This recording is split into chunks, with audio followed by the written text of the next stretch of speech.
कल्याण पूर्व मतदारसंघात भाजपच निवडणूक लढवणार असल्याचं रवींद्र चव्हाण यांनी म्हटलंय। गणपत गायकवाड कल्याण पूर्व मतदारसंघाचे भाजपचे आमदार आहेत। गणपत गायकवाड, सुलभा गायकवाड, आगे बढो समर्थकांच्या घोषणा देखील बघायला मिळाल्या।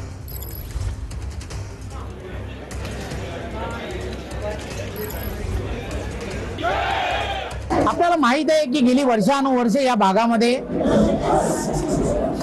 आमदार गणपत शेठ गायकवाड हे काम करतात, सातत्याने निवडून येत आहेत। संघटनात्मक ताकदही या भागांमध्ये भारतीय जनता पार्टीची अतिशय चांगली आहे। त्यांनी विचारलं की जागा कोण लढेल, त्यामुळे आता तर आमदार भारतीय जनता पार्टीचे असल्यामुळे भारतीय जनता पार्टी हा प्रथम दावा हा या सीटवरती आहेच।